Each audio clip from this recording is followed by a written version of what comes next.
Querida Ana Goffin, estoy encantada de tenerte en Reinvéntate Podcast. Me encanta que te hayas dado el tiempo y bueno, pues sé que vamos a tener una plática increíble para inspirar un montón de mujeres. Cuéntame, Ana, ¿cómo estás? Ay, encantada de estar contigo. No sabes cómo me fascina que me hayas invitado. Mm, pues vienes súper recomendada porque déjame decirte que desde el momento en el que yo te empecé a seguir en Instagram fue porque andaba yo en Miami. Y después de haber conocido en persona a Ingrid y demás, pero fíjate que eh, la chava que me estaba maquillando me dijo, oye, ¿conoces a Ana Ay, Goffin? mi amor. Y ya después le dije, no, a ver, cuéntame quién es. Y en ese momento, mientras me estaban poniendo las pestañas postizas, estaba yo metiéndome a tu Instagram y ya después llegó Ingrid y le dije, oye, cuéntame de Ana. Y en ese momento fue que te mandé el primer mensajito. Pero para que sepas que por ahí tienes un club de fans en el equipo de Ingrid. Ay, ¿sabes qué? Son lo máximo y de verdad no sabes qué lindas son cuando voy. Son como mi familia de Miami. Me dicen, si te vas a vivir, extrañarías. Y yo digo, no, porque hay gente tan linda. Hay latinos que son adorados, así como tú viviendo en Las Vegas, ellas en Miami. Y yo conocí a la maquillista de Ingrid, que es una monada, para el evento de la Fundación Cala. Ujú, ujú. Ella me maquilló y ella, fíjate lo que ha sido en mi vida, la causalidad, ¿no? Que te pone personas enfrente que te van a conectar de una manera muy especial. Ujú. Ella me maquilló para lo de la fundación y de ahí me dijo a Ingrid, oye, fíjate que Ana me regaló un libro, el de la ballena. Y a través de ese libro llegué con Ingrid y después Ingrid se enteró que yo había estudiado trastornos alimentarios y por eso llegué como coach para sus Fabulosa y Fit. Padrísimo.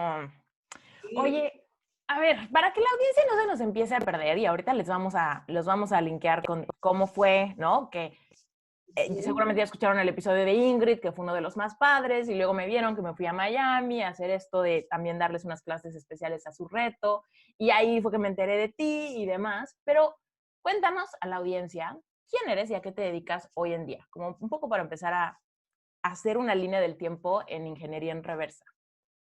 sí. Mira, yo primero estudié relaciones industriales y trabajé en recursos humanos 12 años En México. en México y con mi esposo, en la empresa de mi esposo. Ok. Pero trabajábamos Semana Santa, Navidad, todo, porque yo hacía las nóminas. Mm. Pero mi oficina era como un consultorio, yo no era terapeuta todavía. Yo iba a estudiar originalmente psiquiatría y me aceptaron en Bélgica en la Universidad de Lovaina y no me fui porque me quedé aquí por el novio. Empecé a trabajar. Llegué de la luna de miel y me acuerdo que me dijeron él y mi suegro, el lunes vienes a trabajar. Y yo, ¿cómo? Sí, tú vas a ser la de recursos humanos porque no había en ese momento nadie. Y pues crecí con la empresa. Pero llegó un momento en que dije, yo voy a estudiar lo que yo quería. Y fue cuando empecé a estudiar psicoterapia, Gestalt, hice varias especialidades, después ya hice mi maestría en salud mental, puse mi consultorio, estudié la especialidad en trastornos del estado de ánimo y ansiedad, trastornos alimentarios, parejas, y ya me seguí estudiando. Ujú. Pero para la tesis de maestría tenía que escribir algo sobre amores caóticos o, bueno, no tenía, yo quería hablar de eso por mi historia personal, pero tenía que escribir algo en relación a pareja para Ujú. la tesis. Y de ahí salió el libro de Brujas o Histéricas, porque cuando entrego mi tesis me dicen, oye, escribe un libro que sea accesible en lenguaje, ¿no? Que era un libro lacaniano, ¿no? Que era un rollo que no iba a entenderle a nadie. Ese fue tu primer libro. Ese fue mi primer libro. Dinos de nuevo el nombre. Se llamaba Brujas o Histéricas y después se lo quedó Editorial Planeta y le puso Bruja Sabia o Histérica Perdedora. A mí la verdad no me gusta el título, Ujú. pero bueno, ellos se lo quedaron y ahora es de ellos. Ah, qué raro eso, que se queden con un libro tuyo y que termines con un libro que no te gusta tanto el título. Bueno, ya nos vas a contar eso, pero a ver, entonces, cuéntanos, ¿qué edad tenías cuando te casaste? Me casé súper chiquita a los 22, Y estuviste 12 años en recursos humanos. ¿Te costó 12 años. trabajo decir, bye, ya me voy a estudiar lo que yo quería? Muchísimo trabajo, porque de entrada, a ver, yo iba por medicina en un inicio, ¿no? Ujú. Y muy guiada por mi novio en aquel entonces, que no fue el primer novio, el caótico fue el anterior, Ujú. muy guiada por él, que yo lo veía así como, wow, qué confianza tiene, y es verdad, es un gran empresario. Sin embargo, yo buscaba la confianza que yo no tenía en él. Entonces, lo que me dijera, pues debía de ser muy buen consejo, y yo iba y lo hacía. Entonces, cuando yo quise sacar mi propia voz, me costó muchísimo trabajo, porque me sentía muy culpable de ir tras mis sueños, como si no me lo mereciera. Y de ahí salió el libro de La culpa tras la ventana, que son cuentos de una niña que no tiene alas para volar, metafóricamente, porque vive haciendo lo que se espera de ella. Y yo, sí me Eso, costó mucho fíjate, trabajo. es una de las preguntas más recurrentes que me hace la audiencia, como un poco, ¿cómo le hago para empezar a creer que me lo merezco? ¿No? Como que ya entendí que el merecimiento es esta capacidad de creer que yo lo valgo y que yo puedo y etcétera. Pero me dicen, pero ya que te das cuenta que no lo tienes, ¿no? A pesar de que lo quieras, ¿cómo lo empiezas a activar, ¿no? Pequeñas decisiones, ¿cómo empezar a confrontar esos miedos como de estoy siendo desleal o estoy siendo malagradecida o qué tal que me aviento y fracaso y luego me dicen, ¿no? Que por qué lo hice o etcétera, ¿no? Pero también está el otro miedo de decir, es que si ya le invertí tanto tiempo a una profesión diferente, ya estoy demasiado grande para cambiar, o ya es demasiado tarde, o qué van a decir si no me sale, o etcétera, ¿no? O simplemente esta sensación de que si ya le invertiste 12 años a algo, ya no lo puedes desaprovechar, ¿no? Porque todo lo que construiste, ni modo que lo desaproveches, ¿no? No lo tiras, porque yo creo que yo aprendí muchísimo. A ver, esa estructura que yo tengo y que me ayudó a estudiar de la manera en la que estudié, la aprendí trabajando, y aprendí a trabajar ahí porque, a ver, como te digo, yo en Año Nuevo no podía salir, tenía que pagar vacaciones. Me unió mucho como pareja, me dio mucha seguridad para desenvolverme, pero yo seguía haciendo lo que debía hacer. Pero sí tuve una crisis personal que me ayudó a dar el brinco, porque fue una etapa en la que nació mi primera hija, después perdí 4 bebés, después se murieron mis abuelos, que yo crecí con mis abuelos, cuando mis papás se divorciaron, se murieron mis abuelos, y después vino el suicidio de mi papá, que fue fuertísimo. Y yo ahí, en esa etapa de duelo, empecé a reconstruirme y a renacer, y a darme cuenta que muchas veces al sentirte inadecuada por venir de una familia inadecuada, tienes una herida de vergüenza. Y alguien que siente vergüenza por su historia familiar, es imposible que crezca y vuelva. Y hasta que no trabajé eso, no pude dar el paso y decir, sí me lo merezco, porque yo no soy lo que ha hecho mi familia. Yo soy lo que yo he hecho por mí. Ana, cuéntanos cómo se siente la vergüenza. ¿Cómo podemos identificar si nosotros, o sea, ese momento quizá en el que por primera vez sentimos vergüenza y cómo empezar a reconciliarnos con esto para empezar a sanar quizá esas heridas y empezar a llegar a esa conclusión tuya, ¿no? De, pues es que lo que hizo alguien más no es algo que yo tenga que cargar, pero ¿cómo empezar ese proceso reflexivo de encontrar esa vergüenza? Te tienes que dar cuenta primero que culpa y vergüenza son primas hermanas, pero no son lo mismo. A ver, la culpa la siento por algo que yo hice y me hago responsable de eso que hice. Y tiene que ver con el hacer, pero la vergüenza tiene que ver con mi ser. Entonces es una herida muy profunda. La vergüenza la siento cuando lo que yo soy literalmente me apena o me avergüenza. ¿Y cómo te empiezas a dar cuenta? Porque te vuelves complaciente, porque no pones límites, porque dejas que los demás pasen sobre tu persona porque tú no mereces. Y el merecimiento está directamente relacionado a la vergüenza. Ujú, Atrás de alguien que siente que no merece, hay un niño avergonzado o herido atrás, siempre. ujú. Totalmente de acuerdo contigo. ¡Ah! Qué fuerte. Ok. Híjole, regrésanos entonces a estos momentos. Nace tu primer bebé. Después perdiste 4. 4. ¿Cómo viviste eso? Cuéntanos, Ana. Fíjate, en ese momento, yo les digo, a ver, mi reacción de sobrevivencia, muy neurótico, porque siempre hacía lo mismo, ¿no? Yo hacía como si no pasara nada. Me puse una máscara, seguí trabajando, seguí funcionando, bueno, porque también el ambiente necesita de tu persona. Tanto era en mi trabajo, como en mi casa, como mi hija, que es un poco más chica que tú, pero bueno, Ujú, eso lo requiere el medio ambiente de ti. y tienes que ponerte las pilas porque no te queda de otra. Sin embargo, yo no había aprendido que yo tenía que darme un tiempo para vivir y asimilar eso. Pero la vida me empezó a poner las cosas y los retos para que yo tuviera en algún momento que detenerme y decir, a ver, yo no puedo vivir fingiendo que estoy bien si no me siento bien. Oye, Ana, y esto, por ejemplo, en pareja, cómo se vivía esta situación? ¿Había comunicación al respecto o los dos traían su propia máscara de todo está bien? Los dos traíamos la nuestra. Mi esposo, el trabajo, para el hombre muchas veces es más fácil vivir el duelo porque está inmerso en un trabajo más tiempo que tú cuando tienes hijos. Yo trabajaba mediodía en mi casa y para ti es más confrontante porque tú estás más tiempo contigo. El hombre tiene esa capacidad de poderse evadir porque no está educado ni alfabetizado emocionalmente. Ujú. Y eso sin Nosotros, contar todo el cambio hormonal, tu cuerpo, etcétera, ¿no? claro, y para ellos en ese momento, y lo hemos platicado mucho, para él no era como era para mí, porque a mí me metían en cama. Yo sí sumo lo que estuve en cama, estuve un año en cama. Ujú, Y además era algo inmunológico que no tenía nada que ver con que me metieran en cama. ujú. Entonces fue un tiempo muy, muy difícil para mí. Siempre he tenido su apoyo porque la verdad tengo un tipazo de marido, pero en ese momento él dice que le ayudó mucho a vivirlo el hecho de que yo funcionara normal. Ujú, Entonces, de cierta manera, yo sostuve la relación con una fuerza que era completamente irreal. ujú. Que evidentemente no es sustentable, ¿no?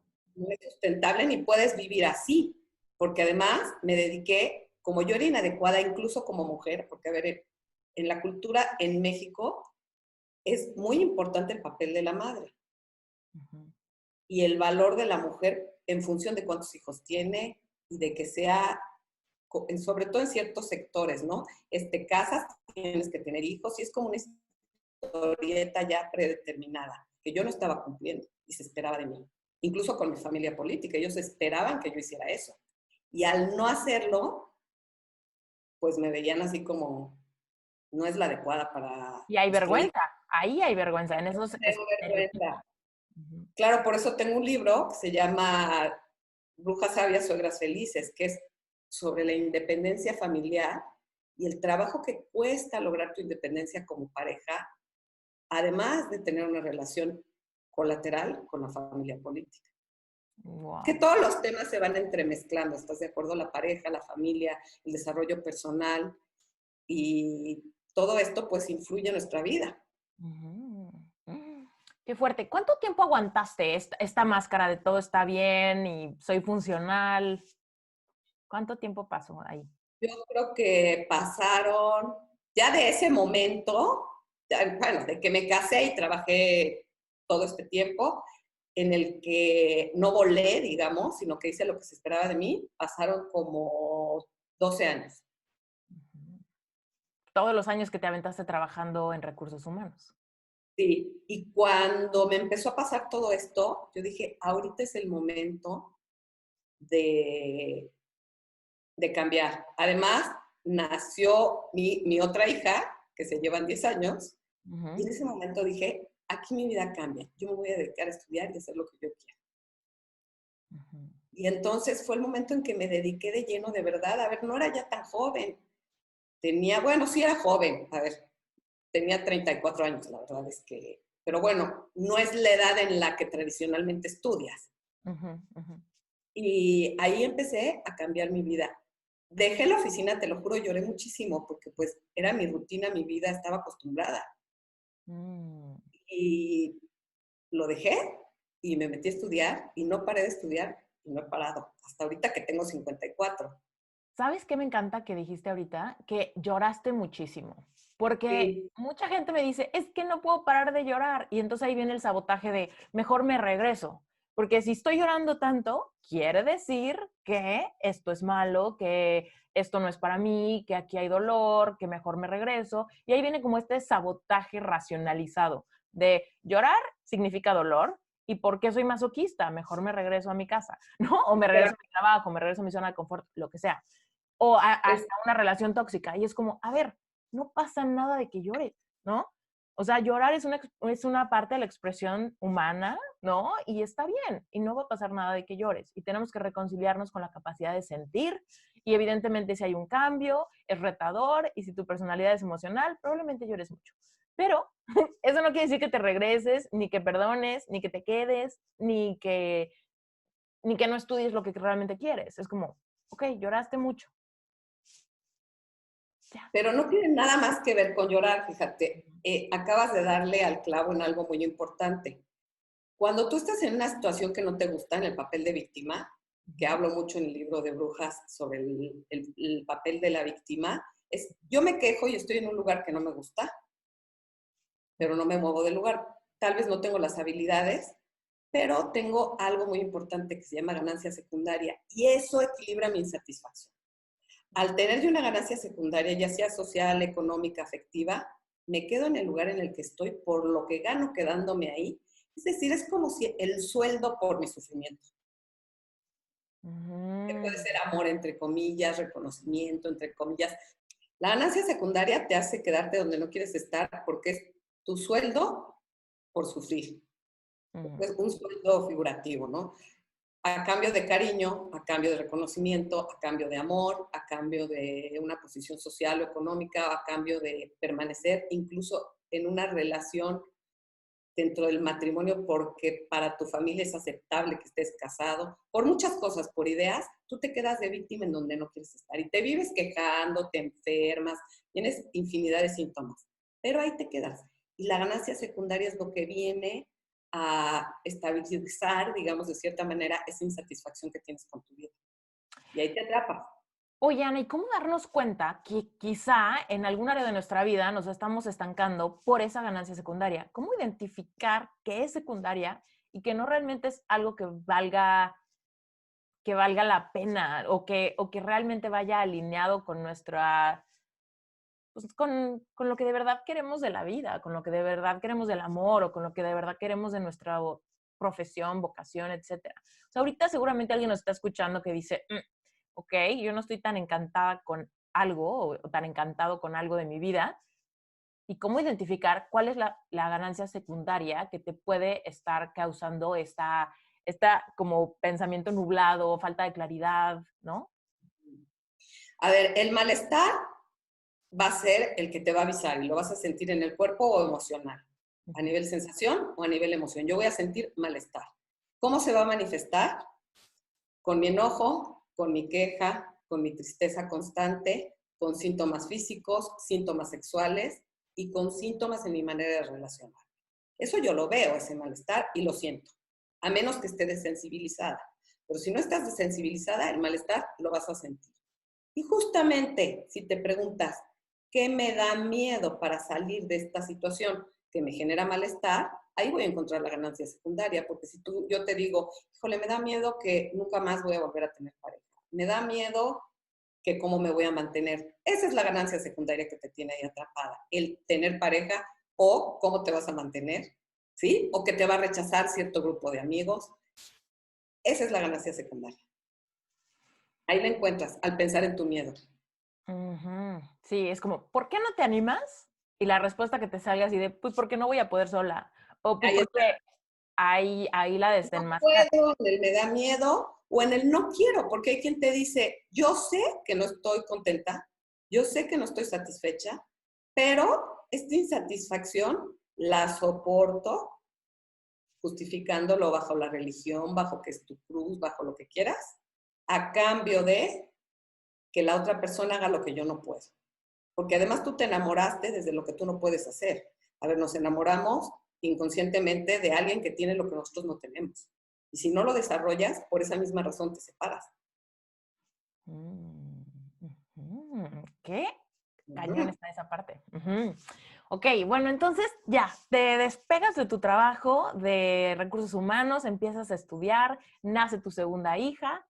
Uh-huh. ¿Y cómo viviste esa etapa? O sea, cuéntanos, ¿qué partes eran difíciles? ¿Cómo te mantenías fuerte, constante? Creo que fue una etapa increíble en mi vida, porque fue la etapa en la que me reinventé, la Ujú. etapa en la que dije, a ver, yo no soy la que querían que fuera, pero yo quiero ser de esta forma. y quiero lograr tales objetivos, porque la gente no cree en ti. A ver, si tú a los 34 dices, voy a estudiar psicoterapia, voy a ser terapeuta, no inventes. Llevas trabajando años en otra cosa, no se puede. Sí se puede, y no es lo que tú debes, de ti eso no se espera, ¿no? Tienes un bebé, otra hija, ¿cómo vas a volver a estudiar? ¿Estás loca?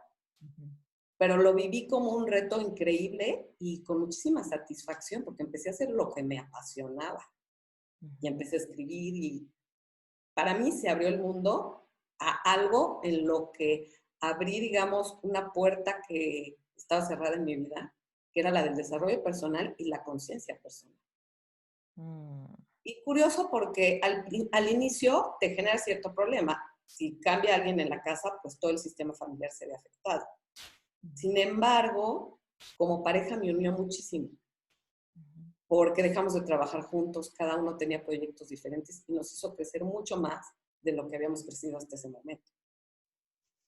Cuéntanos, ¿por qué es importante que haya ese espacio en la pareja? O sea, en tu experiencia personal, ¿cómo ese ya no estamos trabajando juntos fue beneficioso? Lo que pasa es que estando juntos todo el día y en la etapa de la vida en la que yo estaba, yo quería que me pusieran palomita. A ver, yo esperaba ser aprobada en la vida.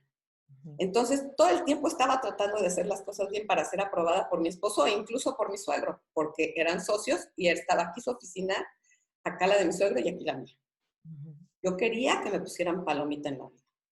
Y eso es un grave error, ¿no? La palomita me la tengo que poner yo. Entonces me la pasaba agradando y eso es muy desgastante y muy cansado. Pues el hecho de no tener todo el día que llenar las expectativas de alguien más, porque además, pues siendo la esposa del dueño de la empresa, pues tienes un rol en el que tienes que tener pues un high performance, ¿no? Todo el tiempo. Y estar arregladísima y estar de buenas y de todo, ¿no? Ajá, además, porque eres la cara de la pareja y de la empresa. Bonita y de buenas. Bonita y de buenas, y no siempre estás bonita y no siempre estás de buenas. Y esa parte de trabajar juntos es muy difícil. ¿Qué nos salvó para no fracasar como pareja en ese momento? Que no competíamos uno con el otro, porque la competencia acaba con la relación y ahí ya vale. Pero el hecho de desarrollarse cada uno por su lado, él creció muchísimo, incluso después cuando yo no estuve, cambió de giro, yo creo que fue su mayor crecimiento como empresario. Pero fue separados ya, o sea, fue algo como que al principio nos apoyamos, qué padre, pero después cada quien tenía que encontrar el sentido de su vida, porque si no encuentras el sentido y el para qué, pues estás viviendo una vida sin sentido. Cañón. Ok. Y entonces, bueno, empiezas a tener que tus primeros pacientes o cómo se vivió ese fruto de haber empezado a estudiar de nuevo. ¿En qué momento te empezaste a sentir ya con ese propósito súper, como que en marcha, como que ya en ejecución? Me encanta esto que me preguntas, porque al principio me sentía como con el síndrome del impostor. Ajá. No era la de Todos nos relaciones da, sociales, no era terapeuta. Entonces, al principio incluso me costaba trabajo cobrar, porque me sentía una impostora en mi espacio. De hecho, yo creo que por eso estudié tanto, porque yo tenía que demostrar que, que sí, era competente. Me pasó una cosa muy chistosa. Hace poco mi hija hizo una fiesta de Halloween y como mi consultorio es junto a mi casa y hay un jardín donde luego hacemos fiestas, que está junto al consultorio, usaron el baño de los hombres, usaron el baño de mi consultorio de la sala de espera. Y en eso entro a ver si hace falta algo y veo a un chavo con 2 cubas así en la mano. Le decía al otro, de veras, güey, qué miedo que esta vieja sea tu mamá. De todo lo que estudió y nosotros no tenemos ni uno. Y dije, la verdad es que sí. Y ese techo tan alto me lo puse yo. Me lo puse yo porque para las que nada es suficiente, ¿no? exactamente, yo tenía que saber y no ser una terapeuta normal. Yo tenía que estudiar mucho más que todas, porque yo en el fondo me sentí una impostora. Como para Sentía compensar algo.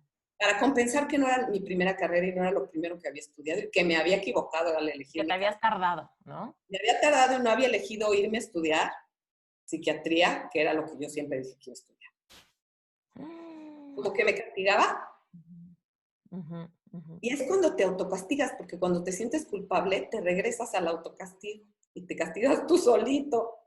Ujú, Y eso claro. es terrible. Fíjate, ahorita me estás acordando, ve, yo salí de la prepa y me fui a un internado a Estados Unidos y perdí un ratito en estudiar, ¿no? Primero iba a perder un año nada más. Yo iba a entrar a estudiar diseño gráfico en México. Pero me fui a este internado y después cuando regresé a México después de un año, había problemas económicos en mi casa. Entonces no pude entrar a la universidad y entré a trabajar a Starbucks. Ese fue mi primer trabajo en la vida. Sí. Y me acuerdo que en Starbucks me quedé trabajando 3 años. Entonces imagínate, 3 años más el año que me fui al internado, pasaron 4 años. 4 años que mis amigos que entraron directo de la prepa a la universidad ya estaban en octavo semestre y yo en nada.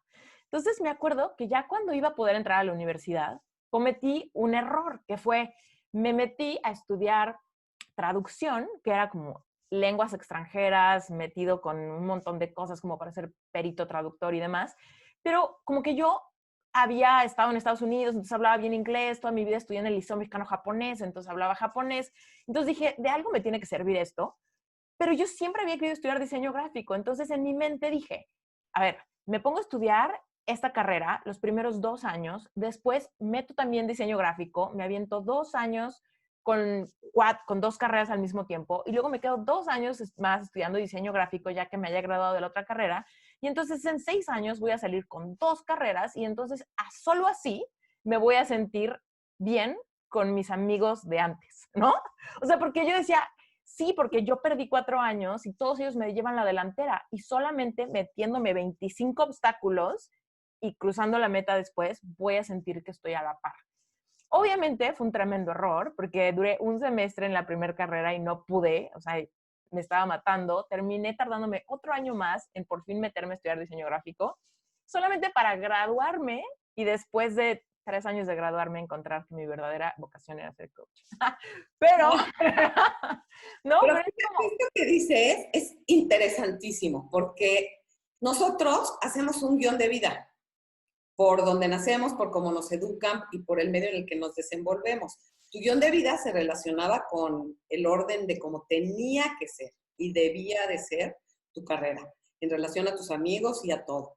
Tú te haces un guión de vida y ese guión de vida, si tú no lo tienes consciente, se vuelve en la fuerza psicológica que te mueve para ir hacia X lugar y hacia todos los lugares, elegir pareja o lo que sea en la vida.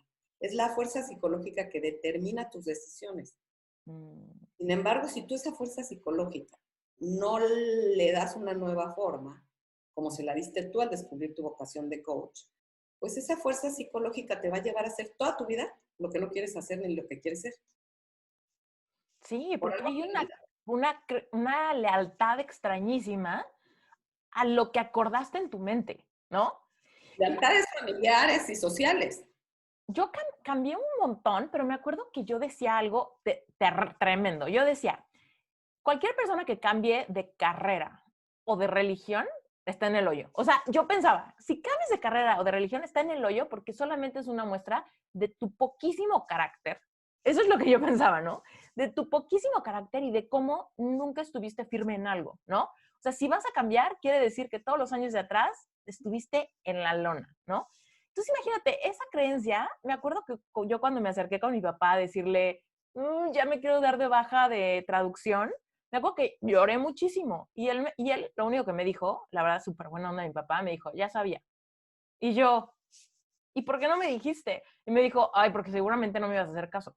Y yo, entonces me dejaste perder un semestre más de mi vida después de que ya había perdido 4 años. Y él así de, ya te vas a meter a lo bueno, o sea, o a lo que de verdad quieres. A él le daba lo mismo. Y un poco yo creo que a mi papá le daba lo mismo porque decía, igual que te vas a casar con alguien y vas a dejar de trabajar. Eso ese era como también el código significado de mi papá de no darme dirección, fue porque para él decía, lo que sea que estudies es como para entretenerte en lo que te casas.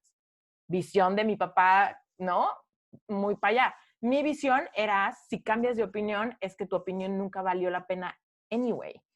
Y yo hoy es como, no sé, después de haber llorado mucho y de haberlo vivido en carne propia y de haber encontrado que los cambios son los que te hacen como madurar y te dan inteligencia emocional y te acercan a la capacidad de sentir, ya hoy es como, ya no quiero hacer algo, o sea, siempre puedes cambiar de opinión. O sea, me polaricé y ahora es como todo el tiempo tienes el derecho de cambiar de opinión. Y Es que es un derecho, a ver, y no nos enseña ni el derecho a renunciar, ni a cambiar de opinión, ni a abandonar a alguien, ni a cambiar de camino. Y esos 4 derechos hablan de salud mental. ¿Por qué? Porque una mente flexible puede cambiar y moverse y ejercer roles muy diversos.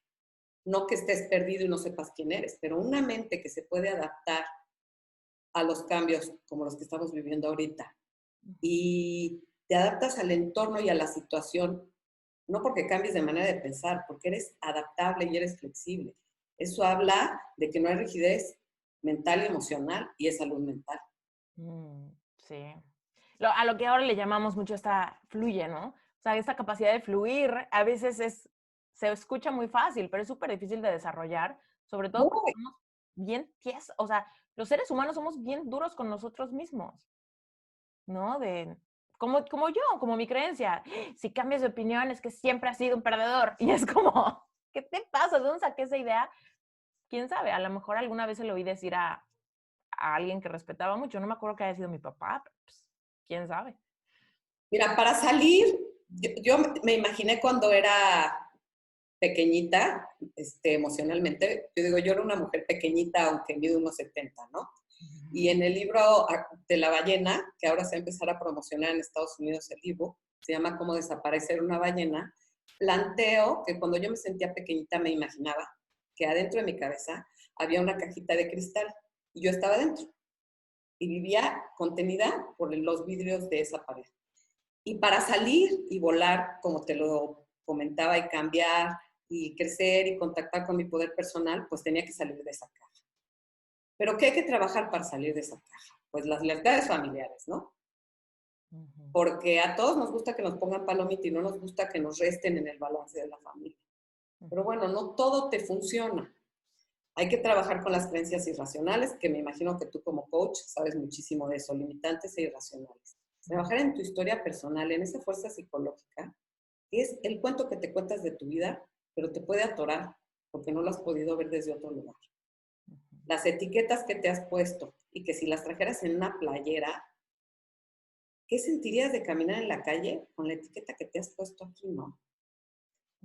Propongo varias cosas para trabajarlo, trabajar con tu sombra e ir sacando así la manita de la caja de cristal hasta que logres romperla ecológicamente, porque no se trata de decir, ¡ay, soy otra! Romper la caja y darle la torre a todo lo que has creado en tu vida. También a los lazos que has creado. Hay que hacerlo con psicología y con inteligencia emocional, no nada más algo tonto, aventarnos. Porque eso es un acting out, no es un cambio verdadero. Cuéntanos, cuéntanos más a qué te refieres cuando dices trabajar tu sombra. Sí, toda esa parte no reconocida que no me gusta de mí y que veo en todos los demás, pero de mí no me gusta, yo digo, es tu pantano. Si yo te pidiera que pusieras adentro de un pantano todo aquello que no te gusta de ti y lo escribieras, tal vez ahí lo aceptes más. Complejos, inseguridades, miedos. O igual que no soportas a la gente mentirosa y tú eres medio mentirosa, no te estoy diciendo que tú lo seas. O yo no soporto a alguien que veo muy seguro, pero es porque yo no puedo contactar con lo mío. Como la frase tan trillada de lo que te checa, te choca, pero hay que afrontar todo eso que no me gusta de mi personalidad, porque somos polares. Y en el momento en que yo acepto que tengo habilidades, pero tengo cosas que también son mis pocas fortalezas, pues empiezo a ver la parte dual de mi vida, ¿no? Ok, soy fuerte, pero también soy vulnerable. Soy linda, pero también puedo ser horrible. Y las dos cosas forman parte de mi persona y las tengo que integrar, porque si no las integro, me polarizo. Y pasa justo lo que me decías, que tú te fuiste por un guión de vida en el que tenías que hacer una carrera, en 4 años ser como tus amigos. Y si cambiabas de opinión, eras un loser. Sí. Entonces, el integrar las polaridades es justamente eso. ¿Cómo voy a ser flexible si no me doy cuenta de que, ok, me equivoco, pero también tengo aciertos? Que son las dos cosas. Sí, fíjate, el otro día estaba grabando un episodio donde menciono que, o sea, todas las características o incluso las emociones polarizadas es como los dos lados de una moneda. O sea, es como, no puedes tener una moneda de solo un lado. No puedes, ¿no? Entonces, si Bueno, tú te sí, bloqueas a nunca sentirte triste, pues entonces también te estás bloqueando a nunca sentirte súper feliz. Si tú te bloqueas a nunca, que nunca nadie te rompa el corazón, tampoco nunca vas a poder vivir un amor como el que sueñas. Eso es como, a ver, entiende. Si tienes una moneda y solamente quieres un lado, te quedas sin moneda, ¿no? lo que pasa es que la vida no es así. La vida no es o una u otra. La moneda tiene las dos caras y yo creo que más bien hay que imaginar que de dos monedas, si tenemos una moneda roja y una moneda naranja, hagamos una moneda amarilla y juntémoslas. Eso Mm, sí habla de salud, pero no de una cara u otra. Yo necesito de ambas cosas, de lo que es considerado emociones malas, porque así me lo enseñaron, o ujú, cualidades negativas ujú. que así aprendí, y lo positivo, porque realmente no es que sea bueno, nada de lo que siento es bueno o malo, las emociones son señales, y también los pensamientos y las ideas. Entonces hay que integrarlas, no digo equilibrarlas, sino integrar a ambas en mi lenguaje emocional y en mi lenguaje racional. Sí. Y aprender a solamente ver lo que es, ¿no? Sin tener que decidir, esto está feo, ¿no? Es como, a ver, Y es, ya, esto es, ¿no? siento vergüenza, es vergüenza, siento tristeza, es tristeza. Ahorita con la pandemia, a ver, imagínate todas las emociones que sentimos. Yo digo, es como un elevador de emociones y vamos subiendo del sótano al penthouse todo el tiempo. Y además, si estás en una casa con muchos, pues unos están en un piso y otros en otro. Ujú. Todas estas emociones así son, no son buenas o malas. ¿Qué es lo que es inadecuado o poco funcional? La manera en la que yo las pongo afuera. Ujú. Cómo esa emoción que me conecta con una necesidad, por ejemplo, tengo miedo, me tengo que proteger, cómo el miedo o me paraliza o me enojo o me estreso y reacciono muy mal con los demás. A ver, ahí es donde está la parte que no es funcional, no que sea bueno o mala, sino la manera en la que yo llevo a la afuera lo que siento adentro. Mm. ¿Sí fui clara o...? Sí, que muchas veces somos reactivos, ¿no? En vez de decir, a ver, lo puedo ver, puedo decidir intencionalmente cómo expreso, cómo trasciendo, cómo vivo esta crisis, o simplemente reacciono de golpe con mi primer instinto ante esto que me está haciendo sentir incómodo, ¿no? Exactamente, responder y reaccionar no es lo mismo. Ujú, ujú, claro. Ah, qué fuerte. Ok, regresémonos a tu línea del tiempo. Empezaste a escribir. Cuéntanos cómo se te dio a ti. Es un talento que tienes desde siempre, el hecho de que te puedas expresar muy bien en forma escrita. ¿Cómo fue que empezaste a desarrollar esta disciplina? Me imagino que se requiere mucho para escribir tanto. Cuéntanos un poco esa parte, cómo se empezó a ver. Bueno, soy súper lectora desde niña. En mi casa todos leían, vengo de una familia muy culta en la que los temas de la mesa no era de los demás, ni se criticaba. Acuérdate que crecí con mi mamá y mis abuelos. Uh-huh. Entonces en mi casa no se hablaba, ni se criticaba, ni se decían groserías en la mesa porque mi abuelo cogía su plato y se iba a la cocina. Entonces hablaban o de lo que leían, o de política, o de historia. Entonces eso me enriqueció mucho. Y además, pues cuando me aburría, soy hija única, pues sacaba libros y me ponía a leer. Y yo creo que eso desarrolla tu habilidad para escribir y para meterte en las historias. Mm, Y pues después cuando estudias, pues la estructura de los trabajos y todo eso te ayuda a escribir, porque para escribir necesitas estructura. ujú, Y me encanta, a ver, mi abuelo de hecho escribía poemas ujú, y mi papá también. Y mi papá incluso fue profesor en Lovaina, era doctor en economía y ya de grande, retirado, dio clases en la Universidad en Bruselas. Entonces, es algo que lo traigo muy de familia, pero que también me fascina y la verdad yo creo que sí es una habilidad que tengo ujú. y aproveché. Claro. Nos dijiste que cuando estabas graduándote tuviste que escribir tu tesis de un tema de amores tórridos o algo así, ¿no? No, nos dieron a escoger qué queríamos, ¿no? Y yo dije pareja, porque la orientación de la maestría en salud mental era psicoanalítica. Yo dije pareja. Entonces, mi tesis se llamaba Tratado de los amores caóticos y el sufrimiento crónico desde una visión psicoanalítica, así se llamaba. Y de ahí salió Brujas Histéricas. ¿Por qué? Porque yo veía en mi consultorio que la gente de verdad sufría mucho por amor. Que la mayoría de las consultas eran por cosas relacionadas a la pareja, o a la falta de pareja, o a la violencia de pareja, o a la relación de pareja. Sí. Y en esa tesis lo que hice fue dividir las personalidades, desde donde elegimos pareja, y realmente lo de brujas e histéricas es una metáfora, ¿no? Lo de brujas desde la sabiduría de las brujas al inicio de la historia. Encontré un libro de Michelet, que tiene un libro que se llama La Bruja, en el que habla que al inicio de la historia la mujer era todo, curaba, sanaba, se le tachó de bruja, pero realmente era sabia, colaboraba, trabajaba en equipo, empezó con la medicina, y esa actitud positiva la retoma una psicoanalista junguiana que se llama Shinoda Bolen, en la que dice, las brujas no se quejan.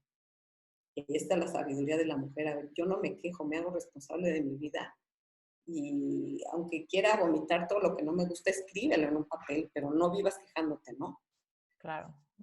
Y la parte de la histérica es la mujer que vive como víctima, ya sea desde la dependencia, desde la personalidad histriónica, queriendo lucirse para ser vista, aunque es infeliz en el fondo, desde los síntomas físicos, la controladora, siendo obsesiva. Y después ya hablo de amores caóticos con personas que específicamente tienen trastornos mentales, que eso complica muchísimo una relación, ¿no? Y en especial hay trastornos como el trastorno borderline o el trastorno bipolar, que son gente muy atractiva, y cuando te das cuenta ya estás en una relación, e incluso casada, con una persona con un trastorno, y no es fácil. Qué fuerte está eso. Ok. Sí. Y cuéntanos, en tu vida profesional, o sea, cómo empezaste a realmente encontrar, no sé cómo decirlo, sino como esta empatía? O sea, ¿cómo tú, a través de escribir esto, de investigar esto, de tratar esto, de ver esto en tu consultorio, puedes, puedes darte cuenta o puedes sentir empatía por una persona que está viviendo un momento muy difícil? Esto te lo pregunto porque mucha gente que me escribe, me dice, y incluso me pasó a mí, lo he compartido, yo creo que por eso me lo dicen, que han ido a terapia y que no les ha funcionado, que sienten que no progresan, o que no han encontrado como empatía, o que su terapeuta no entiende realmente cuál es la emoción que hay detrás de su problema, o de sus cuestionamientos, o de sus dudas. Me encanta tu pregunta. Aquí, claro que es entrenado. Sin embargo, yo me entrené primero como psicoterapeuta gestalt y rogeriana. Y todo este tipo de terapia humanista está basado en la apreciación positiva incondicional. Yo a mi paciente lo voy a ver desde la empatía, desde la incondicionalidad de que yo estoy ahí para él y aceptando su experiencia sin juzgar, nunca juzgando. Y desde ahí haces una conexión, que la relación es lo que se convierte en sanador. La relación terapeuta-paciente y lo que pasa en medio de los dos es lo que resulta sanador, porque yo soy un acompañante para el paciente que pone en evidencia sus fortalezas y sus debilidades, sus contradicciones, pero yo nada más las pongo para que las tome, las integre a través de muchos ejercicios y muchas cosas que hacemos, pero para que él pueda usarlos de herramienta en su vida, pero siempre sintiéndose aceptado, y que como está, está, y así es, y no está ni bien ni mal, así es, como decíamos hace rato. Esa cualidad, si no la tiene un terapeuta, difícilmente puede llegar a tener una conexión verdadera con su paciente y poder ser el canal, porque tú eres un canal, nada más un acompañamiento, para que él resuelva su problemática. Sí, sí, totalmente. Fíjate, cuando yo fui a terapia, me acuerdo que, o sea, toda mi historia, mi verdadera vocación y todo eso salió a raíz de una depresión amorosa muy fuerte, que me dejó embarrada año y medio en mi cama, sufriendo porque había perdido al que yo pensaba era el amor de mi vida. Sí. Incluso de ahí surge un curso que tengo de 9 semanas que se llama Epic Heart, que literal es para sanar un corazón roto después de una gran decepción amorosa. Ujú. Y me acuerdo cuando yo fui a terapia, fui con un terapeuta que literal era como de mi edad, era hombre y no más, no, como que siento que no resonaba. O sea, siento que quizás su personalidad era mucho más práctica, pero yo de verdad veía como él pensaba, bueno, ¿y por qué? ¿Y por qué sigues sintiendo lo mismo? ¿No? Él me preguntaba, ¿pero por qué sigues sintiendo lo mismo? Y evidentemente no era malo, ni cruel, ni nada conmigo, pero yo sí veía un gesto como de que me estaba inspeccionando un científico y se había encontrado un bicho raro. Y no, entonces lo veía como con mucha curiosidad al respecto de cómo funcionaba mi mente, pero no sentía que hubiera como ningún tipo de empatía de decir, sí entiendo, ¿no? Sí entiendo que es normal o algo así. Cosa que a mí me frustraba mucho, porque aunque disfrutaba un poco el desahogo, pues salía como muy cansada. Salía como muy de, siento que me están como diseccionando, Te estaba analizando, no pero estaba no, siendo empático. y no salgo mejor armada, ¿sabes? Era como que me esparces en 1000 pedazos y cuando ya se acaba la sesión yo tengo que recoger mis piezas, irme a mi casa, ¿no? Y volver a regresar a volver a ser inspeccionada, ¿no? A ver, para desahogarte te vas a tomar un café con una amiga, ¿estás de acuerdo? Pues fíjate que en ese momento de mi vida, esos momentos me empezaron a cansar mucho. Y la gente me empezó como un poco a dar la vuelta. Me acuerdo que, o sea, yo podía hablar y hablar y hablar. Y ya llevaba Esa es la postura de víctima, ajá, que yo empiezo a reproducir eso doloroso Ujú. y me cuelgo de ahí, no hay quien me mueva, y lo sigo haciendo de la misma manera. Por eso acudiste a un terapeuta, pero ¿qué pasa si él no es empático, no entiende tu vivencia y no se pone en tu lugar? Porque tal vez para él no hubiera sido difícil, pero para ti sí. Y si tú hubieras tenido en ese momento las habilidades para salir adelante en 2 meses en vez de en año y medio, claro que las hubieras usado, pero no las tenías. Entonces, hay que brindar herramientas, Ujú. no nada Totalmente. más decirte cómo funciona tu mente. Ok, ¿cómo funciona tu mente? Yo ya lo tengo acá como terapeuta. Yo aquí hice mi hipótesis de lo que está pasando en tu mente, pero yo no lo tengo que poner así como una teoría. Yo necesito hacerte a ti darte cuenta de algo que te va a ayudar y no lo pongo si no te va a ayudar, porque no hay razón de poner afuera algo que no es para el bien de tu paciente y ayudarte a desarrollar habilidades. Por eso a mí me completó mucho el haber estudiado cognitivo-conductual, técnicas de modificación de la conducta, porque hay muchas cosas y muchos ejercicios que ya que te diste cuenta desde el humanismo y la Gestalt, híjole, ¿y ahora cómo le hago? Ujú. Entonces, también los terapeutas tenemos un compromiso muy grande y Ujú. esto ya no es desde el síndrome del impostor, sino desde la responsabilidad que tienes de tener una persona enfrente, de decir, tengo que tener herramientas al servicio de mi paciente de muchos lados, no una sola. ¿Por qué? Porque no sé qué necesita. A ver, si tienes un adicto enfrente y quieres usar una terapia psicoanalítica, pues no te va a funcionar. Lo que tienes que hacer en ese momento es seguir el by the book en adicciones, y eso es cognitivo-conductual, apoyarte en un psiquiatra, etcétera. Y ese tipo de formación también te ayuda para padecimientos específicos. Para superar una relación como te pasó a ti, es completamente trabajar con habilidades y sentimientos y con la historia de vida. Mm. Porque desde esa historia de vida elegiste a esa pareja y desde esa historia de vida te quedaste así, unida a una persona que ni siquiera era positiva para ti. Ujú. Sí. Sí, cañón. Ok, quizá en un momento lo fue, ¿no? Pero pon tú, eh, yo tenía una historia de pensar que era muy difícil encontrar el amor de tu vida y que solo hay uno, ¿no? Entonces, pues ya después, aunque sí lo fue en una etapa, pues después el apego era demasiado fuerte por la creencia que había detrás de que había solo uno, ¿no? Entonces yo decía, pues aunque ya no funciona, pues no lo puedo soltar, porque entonces ya nunca va a haber nadie más. Y todo era desde una pues, creencia que hay detrás, ¿no? De tanto me lo hice como súper fuerte, llevé esta creencia hacia mi tuétano, ¿no? En toda mi pubertad y mi preparatoria y todo eso era como, no, o sea, solo hay uno, solo hay uno, solo hay uno, solo hay uno. El mío no ha llegado, el mío no ha llegado, el mío no ha llegado. que cuando llegó, pues como perro que muerde y no suelta. O sea, yo dije, voy a ser la más leal y voy a ser la más sacrificada y voy a ser la más paciente y voy a ser la más quién sabe qué. Y a la mera hora, pues obviamente tuve que confrontarme con romper todas esas creencias y todas esas promesas a mí misma y tal. Pero regresemos a Las tus creencias. cosas del libro. No, dijiste algo increíble. Fíjate, esas creencias se convierten en lo que yo le llamo las piedras de la mochila. Mm. Y son piedritas que vamos metiendo en nuestra mochila y nos las creemos y creemos que así es la vida. Y ahí las tenemos cargadas. Y el día que la vida nos sale diferente de como esperábamos, cómo te mueves y cómo das un paso al frente o cómo vuelas, metafóricamente, si traes una mochila llena de piedras en la espalda. Es muy difícil. Justo en este libro de Bruja Sabia o Histérica Perdedora, porque así se llama en Amazon, que lo que es de Planeta, y trabajé feliz con Planeta, sin embargo, la verdad el título sí no me gustó.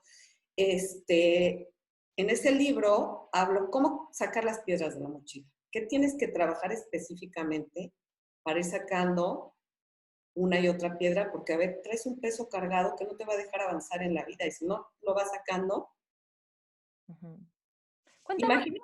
¿cómo sacar esas piedras? Porque podemos de repente darnos cuenta, ¿no? Así de, híjole, este patrón lo he repetido tantas veces y viene porque me da miedo esto, lo cual me refleja una creencia de lo que es posible o imposible para mi vida. Pero entonces, ¿ahora qué hago? ¿Qué hago para dejar de creer eso? A ver, no hay una fórmula de 3 pasos para cambiar en la vida, que yo no creo en esas soluciones fáciles. Me parece que son mágicas y no son reales. No se trata de que lo decretes, ya no voy a creer eso, ¿no? Hay que trabajar en eso. Una manera de trabajarlo, en especial con las creencias, es ¿cuál es mi creencia irracional o limitante? Sin un hombre no soy feliz, por ejemplo, voy a inventar qué es. Sola no puedo. Yo sola no puedo. Yo tengo que encontrar, sentarme a trabajar en eso. Escribo, yo sola no puedo. A ver, justifica, no nada más científicamente, encuentra en Google, en donde quieras, todas las ideas que apoyen que sola no puedes. A eso agrégale las habilidades que tú tienes en la vida o las inhabilidades para que tú sola no puedas. Después, haz una creencia irreal. Puedo sola con todo. También es irreal. Tampoco puedes sola con todo. Entonces hay que llegar a una creencia que no sea completamente aplastante y limitante, ni sea irreal y fantástica. Una creencia en medio es, a veces no puedo sola, sin embargo me puedo fortalecer para ser autodependiente. Es muy diferente que decir no puedo sola.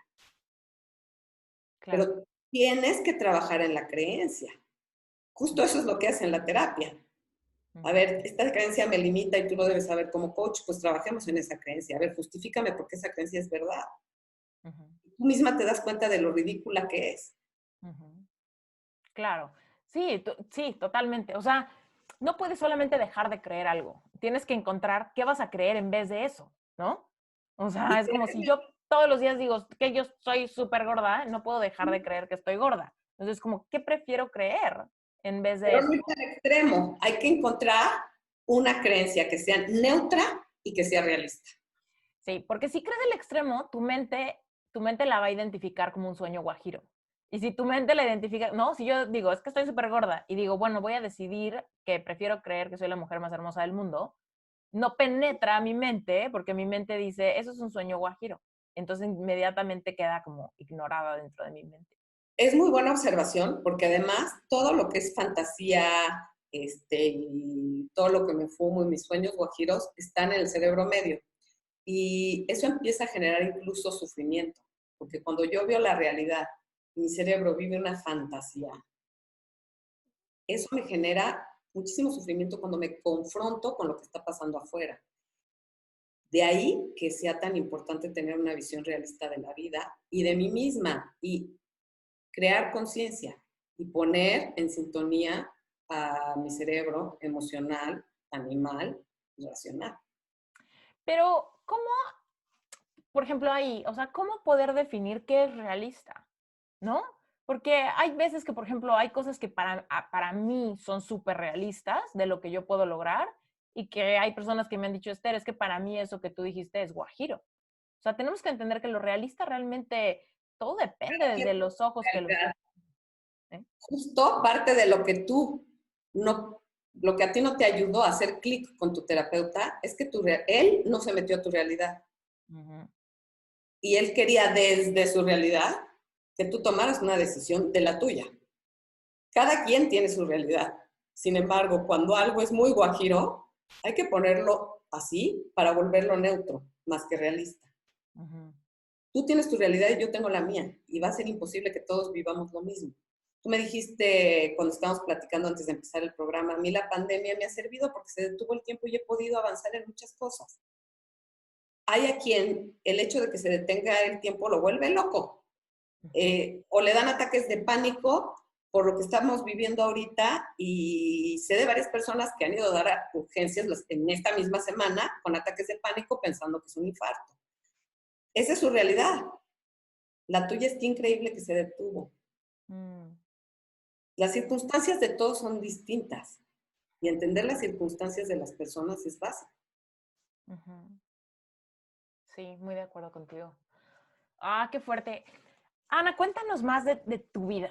A ver, empiezas a tener tus propios clientes, empiezas a escribir. Cuéntanos todo lo que haces hoy en día. Por ejemplo, das conferencias, etcétera. Cuéntanos cómo se empieza a dar esto en tu vida y cómo se vive, cómo se siente encontrarte tan llena de compromisos, tan llena de cosas que te incentivan intelectualmente. ¿Cómo se siente eso? Es increíble, pero es un proceso. Yo, de hecho, el consultorio, ahorita solamente estoy dando consulta con un grupo que se llama Cerebro, que es para ayudar en intervención en crisis, pero ya no tengo un consultorio como tal porque me tomaba todo el día. Y los libros me llevaron a trabajar en algo que creo que todavía me gustaba más, que es con la gente y comunicar. Porque yo escribía, yo que ahí está el libro, pero el libro, pues, ahí está, pero hay que comunicarlo y hay que hablar de eso. Pero yo no sabía hablar en público y además me daba pena.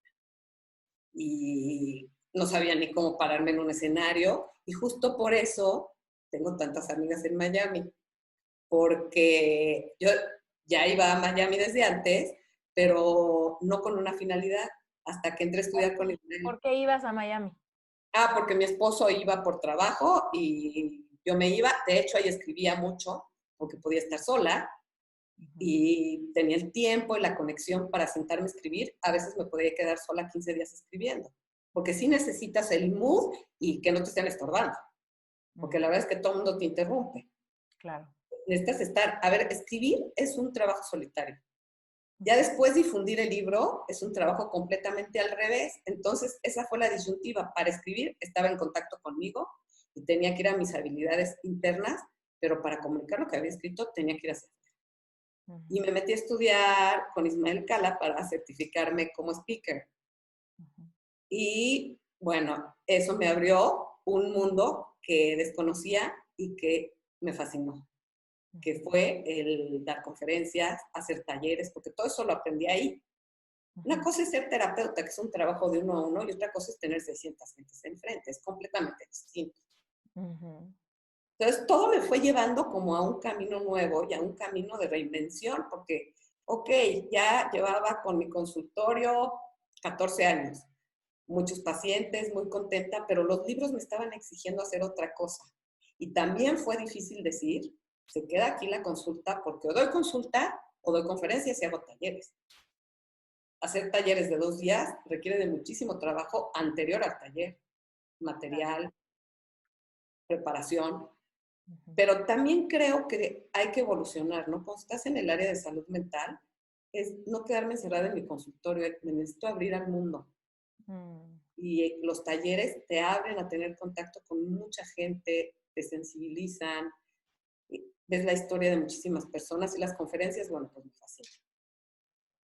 Oye, y nos dices que tú vives en Miami una semana al mes. ¿Cómo se vive eso? ¿Y a qué vas? ¿Qué haces? ¿Cómo funciona? Siempre voy a algo, o voy a estudiar algo, ya sea en Khan Academy, o a una entrevista, o a trabajar en un taller que tengo que hacer y quiero hacer, pero necesito encerrarme para hacerlo y necesito tiempo conmigo, y ahí lo tomo. bueno, la semana era antes de la pandemia, ¿verdad? Porque ahorita tengo casi 2 meses sin ir. Ujú. Okay. Pero no sabes cómo lo extraño, porque he conocido gente tan linda de Venezuela, de Colombia, de Panamá. De hecho, el próximo libro, que se llama En la boca del cocodrilo, es un libro que por la historia de mi mamá de violencia intrafamiliar, decidimos abrir la historia, lo platiqué con ella y me dijo, sí, ya, cuenta la historia, porque yo tenía recuerdos, no quiero spoilear el libro, ¿no? Ujú. Pero dije, voy a hablar de eso. Y pedí historias también de mujeres, me llegaron más de 50 historias de violencia, incluso de algún familiar que ya habían matado a la mujer víctima de violencia. Entonces, se llama En la boca del cocodrilo. Y a través de la gente que conocí en Miami, en una conferencia que di en Bruselas con 100 emprendedoras, conocí a Jackie, que es un encanto, que tiene una imprenta y una empresa de marketing que se llama Fit Factor Media en Chicago. Y el libro lo voy a hacer con mi editor de México, que estoy con Libros del Marqués, en colaboración con ella. Entonces vamos al mercado hispano en Estados Unidos y en México, con ese libro de violencia, que es un tema ahorita muy importante. Y no nada más pongo la historia, todo está editado para guardar la identidad de las personas. Las tuve que clasificar porque muchas se parecían. Pongo la historia y abajo la parte psicoeducativa de esa historia Mm, para reinventarte y rescatarte de esa situación. está cañón. Cuéntanos por qué llegarle a la comunidad latina en Estados Unidos. ¿De dónde viene esta idea? Es que, bueno, todo empezó cuando empecé a ir a Miami y empecé a conocer latinos. Ujú, Y salí, tú que has vivido en México, México es como cerrado, ¿no? ujú, México es, ok, no es ni siquiera bien visto para muchos que te dediques a ayudar a hablar de las mujeres, de los derechos de las mujeres, de la violencia, porque además no se espera que tú abras tu historia nunca, ¿no?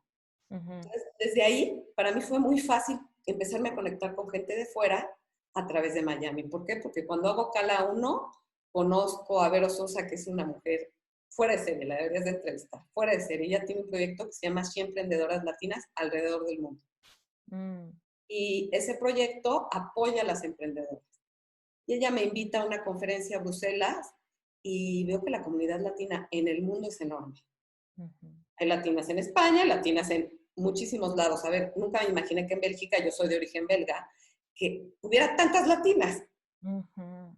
Y ahí empiezo a conectarme con latinas de otros lados del mundo y por eso me importa empoderar a la mujer latina en otros lados, porque creo que eso le da mucho sentido a mi vida. A ver, lo que me pasó, lo que viví, la infancia que tuve, lo que estudié, lo que aprendí al final a mi edad, que ya llevo un camino recorrido, ¿por qué no compartir todo esto con mujeres que no le están pasando bien y necesitan el apoyo de alguien que estuvo en una situación difícil, pero ya salió de ahí y está en otro lugar? Totalmente, sí. Porque aparte ahí está toda la empatía, cuando tú sabes que alguien vivió cosas similares, sabe lo que se siente, pero ya salió del otro lado del túnel, pues entonces me puede guiar, me puede decir dónde hay baches, dónde hay hoyos, dónde hay curvas, dónde hay atajos, ¿no? Y que yo pueda avanzar quizá más rápido. Yo te puedo decir, agradezco en este momento el dolor que hubo en mi vida, Ujú, porque me abrió los ojos y me abrió el camino para hacer lo que hago hoy, para ser la mujer que soy hoy. Y me dio las alas para volar y para atreverme a hacer otra cosa y además darle sentido a mi vida colaborando con otras mujeres, empoderando a otras mujeres, trabajando con ellas. Creo que el sentido de vida actual mío hoy es trabajar con otras mujeres que todavía no pueden dar ese paso, ya sea por su situación económica, social o su situación familiar. mm, Pero ese es el punto en el que estoy y creo que es el para qué de todo lo que estudié ya. Después de que digo, ok, en algún momento lo vi como, ay, qué teta, se la pasa estudiando para que la aprueben y le pongan palomita. No, hoy son herramientas sí. que me permiten ser responsable de mi propia vida y ayudar a otras mujeres a darse cuenta de que ellas tienen la llave para abrir la puerta. Mm. Nadie más lo tiene. Me queda clarísima tu misión, pero ¿qué planes tienes? O sea, por ejemplo, ¿hay alguna cosa que nos puedas contar de algo que estás tratando de lograr? quizá con tus libros o con este próximo lanzamiento de tu libro para difundir en Estados Unidos, ¿cómo te ves prácticamente llevando a cabo esta misión? A través de talleres y de conferencias. Y estoy también en el proyecto, también con Jacqueline de Today Inspire Latina, Ujú. que busca mujeres que han logrado salir de donde estaban para lograr algo y llegar a otras mujeres. Ese es mi proyecto ahora. Trabajar con mujeres latinas alrededor del mundo, ir con mis libros, con mis conferencias, hacer talleres y trabajar para ellas. Mm. Cuéntanos, ahorita, por ejemplo, si alguien dijera, oye, Ana, pero quiero terapia contigo, ya vi que no la das y que quieres dar talleres y conferencias, pero no hay forma de trabajar contigo directamente. Online sí. A ver, como viajo mucho por esto, no Ujú, siempre puedo estar, pero si alguien me quiere contactar online, ujú. puedo hacer sesiones online, eso sí lo hago, pero Ok, ya no estoy en el consultorio metida 8 horas, es lo claro. que ya no hago. Y si un paciente que estuvo mucho tiempo conmigo me pide una cita, se la doy y lo veo personalmente. Mm, ok, me encanta. Muy bien. Sí. Cuéntanos, Ana, ¿cómo se pone la gente en contacto contigo? ¿Dónde te encuentran? ¿Dónde encuentran más información de ti? Cuéntanos de tu canal de YouTube, etcétera. Mira, el canal de YouTube he sido, como soy viejita, soy Ujú. de otra generación y me cuesta trabajo. El que me lleva a los medios me pone, hazme algo para YouTube. La verdad, no es un canal que se haya difundido. Pero bueno, está bajo mi nombre. Pero me consiguen por Instagram, @anagofin. En mi WhatsApp le contesto a todo mundo. Es de México y es 5585-327828. Tengo una Va a estar en página. las notas del episodio. Si alguien ahorita está manejando y dice, ¿qué dijo? Va a estar en las notas del episodio. Pero, Perfecto. Y tengo 2 páginas en Facebook, un perfil Anagofin y una página Anagofin Conferencista. Y también una página web que tiene varios artículos ujú, que se llama www.anagofin.com. Todo perfecto. está bajo Anagofin, está muy fácil. Gofin es con doble F, ¿ok? Sí, Para los que nos están escuchando que sí. quizá lo intenten escribir al rato y no encuentren, Gofin es con doble F y todo va a estar en las notas del episodio. Ana, ha sido un placer conocerte, tenerte. Igualmente eres un encanto. Y tú eres una bruja sabia. Somos brujas. Fue de bruja a bruja hoy. Sí. Sí, es que qué fuerte esa palabra, ¿no? Como es un arquetipo que nos puede llevar así a esto, ¿no? De mujer medicina, a, no, así lo peor que me puede pasar en la vida, ¿no? Como esta, como la suegra, quizá. Claro. Ahora, a la suegra la invito a conectarse con su sabiduría. A ver, yo también soy suegra, ¿eh? Ujú. Eh, Tu sabiduría y sobre todo hablo de relaciones familiares, no es realmente poner a la suegra como... Antes de que nos vayas, haznos un recuento de título y de qué habla ese libro, de todos los que tienes, como para que la gente vaya. Sí. Bruja sabia o histérica perdedora, Ujú. eh, está en Amazon. ¿Para quién es? ¿Para qué tipo de persona es ese? Pareja, todo el que quiera temas de pareja y de mujer también, todo lo que... Si yo me estoy viendo como una víctima y no quiero vivir como víctima, Ujú. ese libro es para ti. O si quieres tener una pareja y no la tienes, o quieres salir de una relación caótica, o trabajar en la relación de pareja que ya tienes. Ujú. Brujas, sabias, suegras felices, también está en Amazon. Y ese libro es de relación de pareja y relación de la pareja con la familia, cómo manejar los dos círculos. Hablo mucho de la madre. Para mamás jóvenes, excelente, porque incluso hago categorías de mamás, la mamá jirafa, la mamá cebra, etcétera, que lo saqué de animales de África, que cuando vi cómo se comportaban, dije, no es posible que sean como humanos y cada uno en su estilo.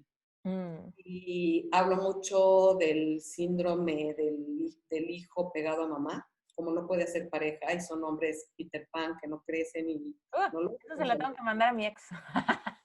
sí, porque no es posible, si yo vivo pegado a mi mamá, que tengo una relación contigo, ¿no? Luego, La culpa tras la ventana son cuentos, que esos me tienen que mandar un WhatsApp para que yo se los mande, porque no está en librerías ya, tengo algunos nada más.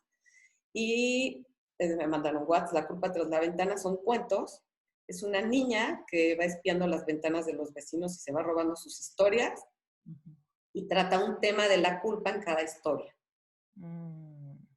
Y cómo desaparecer una ballena ya va a estar en Estados Unidos en Amazon, que vamos a empezar con eso, trabajar con Jacqueline en Chicago, y va a estar en papel y en ebook, y es un libro de poder personal. Cómo ir de la confianza ficticia al poder personal auténtico, sin cuentos y sin recetas mágicas. Perfecto. Y ahora en octubre sale En la boca del cocodrilo, que es el de violencia, y mi novela está en la imprenta. Es una novela divina, a mí me encanta. Es novela, pero el trasfondo es psicológico. Se llama La tinta de su piel. Va a estar en ebook y en papel, pero es una edición especial, que es una edición preciosa de tapa dura. Está hermoso el libro. Tiene que ver con la identidad, con las lealtades familiares, con quién soy yo, con aceptarme como soy y con duelo. Qué increíble. Este libro está padrísimo. Y pues ya, son todos. Oye, este episodio particularmente me ha servido cuádruple. Primero porque siento que tuve terapia, pero una de las razones es porque estoy a la mitad de mi libro. Y entonces escucharte de tantos y por todos lados y por tantas, como, no sé, nada más imaginarme de ti aislándote y yendo hacia adentro y escribiendo tu libro, pero luego la otra parte y la organización y etcétera, bueno, es inspirador y celebro contigo tantos. Me uno a esa energía para contagiarme de tu vibra para hacerlo para mí. Eres una bruja sabia, la tienes. A ver, de verdad la tienes, se ve. Y bueno, si te has atorado para terminarlo, estoy encantada a tus órdenes, pero de verdad, para terminar un libro, sí necesitas tu espacio y tu tiempo. Es muy difícil con el ruido. Tú estás casada, ¿no? Sí. ¿Tienes La hijos? cuarentena lo tengo aquí afuera. No. Okay.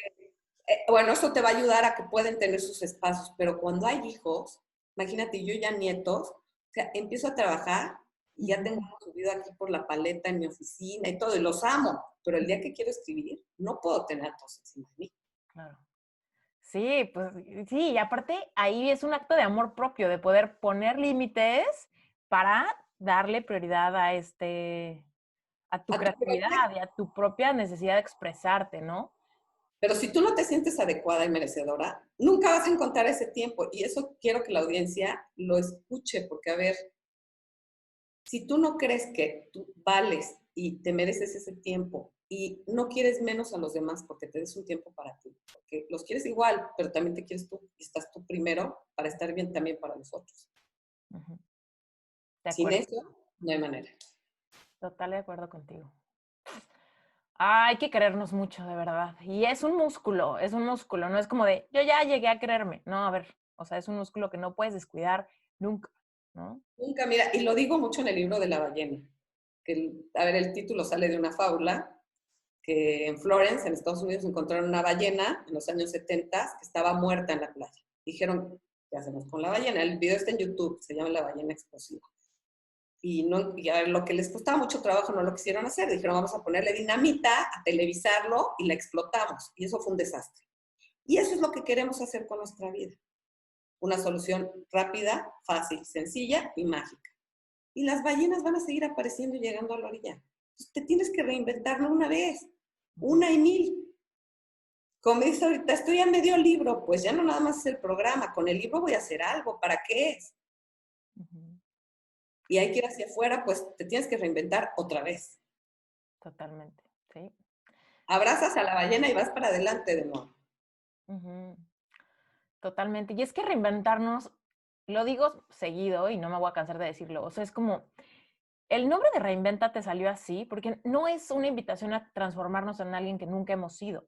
Es como una invitación a invitarnos a transformarnos en quien siempre fuimos destinados a ser.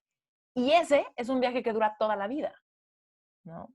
Acabas de darle justo al clavo. A ver, el poder personal, el sentido de vida, es un viaje de vida. Esto es un viaje al autoconocimiento. Y si ese viaje, que es el más importante de tu vida, no lo empiezas, no hay manera. Y este es un viaje que es un clavado para adentro, no es hacia afuera. Totalmente. Es dar el brinco a ese viaje para reinventarme desde todo lo que hay dentro de mí, porque ahí está, pero no lo he visto. Ujú. Ahí está, exacto, ahí está, pero no lo he visto. ¿Sabes?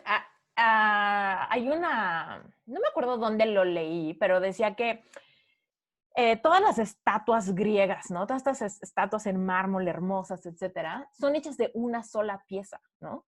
Y lo que me encanta es que esas esculturas hiperrealistas, hermosas, ¿no? Siempre estuvieron en el bloque de mármol. Lo único que pasó para que surgieran fue quitar todo el resto, ¿no? O sea, en realidad no es que se creó algo de cero, sino es algo que siempre estuvo ahí y que al soltar todas estas con cincelazos, ¿no? Todo esto Sí. que me sobraba, empieza a surgir una figura hermosa ahí abajo. Y siento que en este viaje al interior, a conocernos, es quitarnos etiquetas, máscaras, protectores, mecanismos de defensa y terminamos siendo nosotros esos escultores que tenemos un pinche pedazote de mármol, ¿no? Y que con ese trabajo interior y que con esa reflexión y con esa valentía vamos quitando cosas hasta que vamos haciendo una forma hermosa de nuestra vida.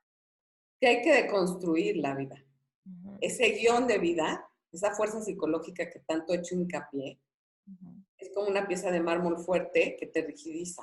Si ujú, tú no la deconstruyes en pedacitos y adquiere una nueva narrativa ese cuento de tu vida o esa escultura que es tu vida, no hay manera de que salga algo nuevo, mm, de algo tan duro como el mármol o de una historia que es una fuerza psicológica rígida. ujú. Sí. Ah, que fluir duele, ¿no? Bueno, aprender a fluir duele, después ya no duele tanto, después ¿No? ya es súper disfrutable. Tienes nuevas habilidades y vas abrazando lo que va pasando de un lugar muy diferente, Ujú. con menos drama. Sí, menos drama y más placer. Sí. Qué increíble. Gracias, Ana, por haber estado en Reinvéntate. Gracias Ay, por tu gracias a tiempo ti. y por... Eres un encanto. Lo mismo opino de ti. Y yo creo que yo espero conocerte en persona nada más que la cuarentena pase. Ya sea que vaya a México y nos Y nos reunimos, vemos, o ya sea que nos veamos en Miami y Oli, o ándale, sola. exacto. Nos echamos un cafecín ahí y un sándwich cubano. Ándale, encantada.